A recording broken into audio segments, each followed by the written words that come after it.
Tu l'as bouffé, celle-là, tiens.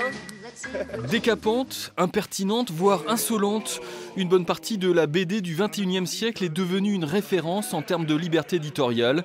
Toute une lignée d'auteurs a décidé de revisiter les classiques du 9e art sans la moindre déférence et sans le moindre tabou.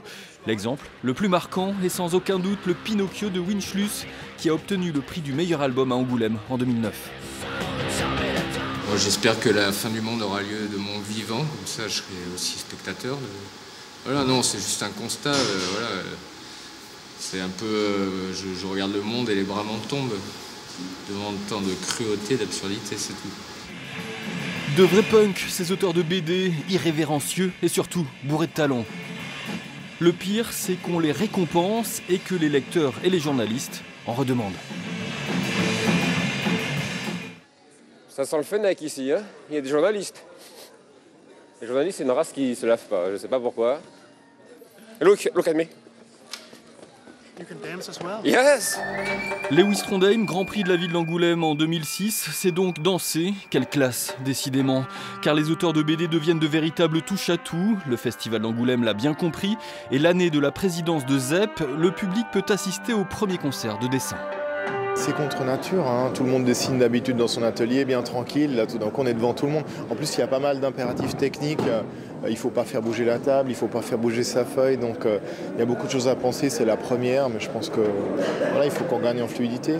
Mais bon, ça a déjà de la gueule. On aura ainsi pu voir Arnaud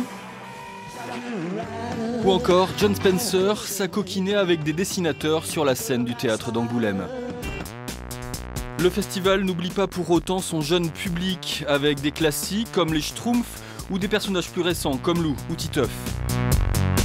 À vocation internationale depuis sa création, le festival d'Angoulême n'aura sans doute jamais aussi bien rempli sa mission que lors de cette dernière décennie. La présidence du New-Yorkais Art Spiegelman en 2012 en est un symbole. Mais d'une manière générale, on n'aura jamais vu autant d'auteurs et d'éditeurs de nationalités différentes venir présenter leurs univers graphiques en Charente. C'est une belle énergie et très saine. La BD, ça fait pas d'argent, donc ça fait, il n'y a pas derrière un enjeu financier.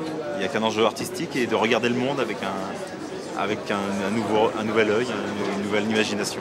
Une nouvelle imagination qui viendra aussi certainement des nouvelles technologies. Avec les smartphones ou les tablettes, la BD peut se lire aujourd'hui différemment. Un nouveau support qui change la donne chez les éditeurs mais aussi pour les créateurs. La BD numérique est en marche, même si le livre papier est loin d'avoir dit son dernier mot.